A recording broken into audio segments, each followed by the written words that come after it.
Puasa ini dilakukan bukan mengikuti momentumnya, tapi mengikuti waktunya. Waktu orang wukuf tanggal berapa?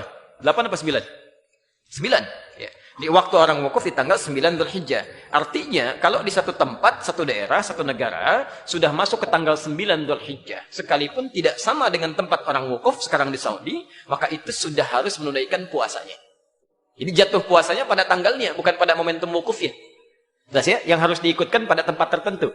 Misal sekarang di Saudi. Misal, mohon maaf, pemerintah kita menetapkan waktu misalnya awal Dzulhijjah beda dengan Saudi. Misal, karena zonanya misalnya ada perbedaan tertentu. Ya, dalam hal tertentu, kondisi tertentu. Misal saja, maka yang diikuti saat puasa Arafah itu bukan ikut ke yang wukuf, bukan waktu Saudi, tapi waktu sini. Ya. Karena zona itu bisa berbeda, Pak. Ya. Saya sering katakan begini, Saudi dengan Indonesia beda berapa jam? Wah, antum ngukurnya ke Jakarta 4 jam, di Papua 6 jam. Indonesia itu kan luas, dari Sabang sampai Merauke, ya kan? Masya Allah. Jadi kalau kita ukur dengan Papua 6 jam, Jakarta 4 jam. Nah, sekarang lihat begini misal, ini baru Papua ya, belum negara-negara lain yang bedanya cukup jauh. Ya. Ketika Saudi menetapkan tanggal 9 Dzulhijjah, ya, misal maghrib di Saudi, misal jam 7, di Papua jam berapa? Udah jam 1. Udah jam 1 dari dini hari, di Saudi baru maghrib. Artinya ke Saudi, ketika masuk misalnya waktunya jam subuh, misal saja jam 5. Jam 5 di Papua udah siang. Udah siang, bahkan sebagian sudah beda waktu. Yang jadi persoalan misalnya kalau Saudi duluan. Saudi sudah tanggal misalnya 9 Dzulhijjah, rahmakallah. Di sini sebelumnya. Bisa terjadi.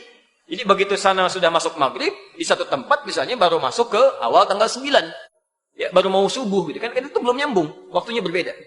Dari segi penunaiannya, ini kaidah. Dan di sini sepakat, bahkan ulama-ulama di Saudi pun memberikan fatwa. Jadi kalau di satu negara zona waktunya berbeda jauh, ya tidak terlampau dekat, yang bisa melahirkan perbedaan waktu, maka waktu di negara tersebut yang diikuti.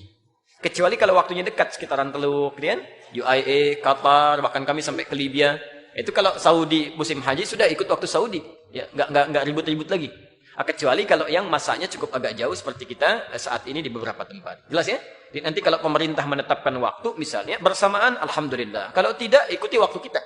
Puasa ini dilakukan bukan mengikuti momentumnya, tapi mengikuti waktunya. Waktu orang wukuf tanggal berapa? 8 apa 9?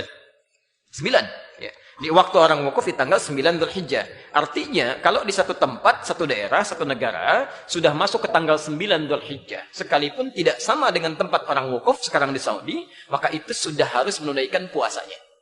Jadi jatuh puasanya pada tanggalnya, bukan pada momentum wukufnya. Jelas ya? Yang harus diikutkan pada tempat tertentu. Ya, misal sekarang di Saudi. Misal, mohon maaf, pemerintah kita menetapkan waktu misalnya awal Dzulhijjah beda dengan Saudi. Misal, karena zonanya misalnya ada perbedaan tertentu. Ya, dalam hal tertentu, kondisi tertentu. Misal saja, maka yang diikuti saat puasa Arafah itu bukan ikut ke yang wukuf, bukan waktu Saudi, tapi waktu sini. Ya. Karena zona itu bisa berbeda, Pak. Ya. Saya sering katakan begini, Saudi dengan Indonesia beda berapa jam? Wah, antum ngukurnya ke Jakarta 4 jam, di Papua 6 jam. Indonesia itu kan luas, dari Sabang sampai Merauke, ya kan? Masya Allah. Jadi kalau kita ukur dengan Papua 6 jam, Jakarta 4 jam.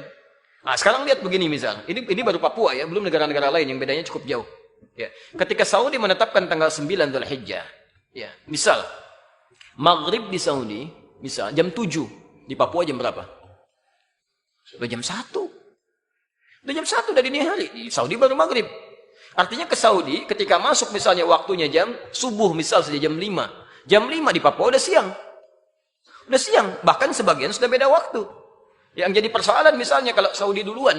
Saudi sudah tanggal misalnya 9 Dzulhijjah, rahmakallah. Di sini sebelumnya. Bisa terjadi.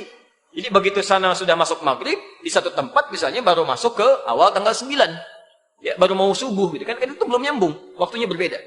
Dari segi penunaiannya, ini kaidah. Dan di sini sepakat, bahkan ulama-ulama di Saudi pun memberikan fatwa. Jadi kalau di satu negara zona waktunya berbeda jauh, ya tidak terlampau dekat, yang bisa melahirkan perbedaan waktu, maka waktu di negara tersebut yang diikuti.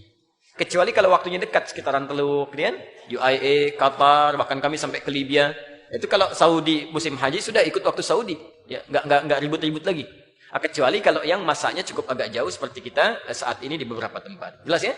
Jadi nanti kalau pemerintah menetapkan waktu misalnya bersamaan, alhamdulillah. Kalau tidak, ikuti waktu kita.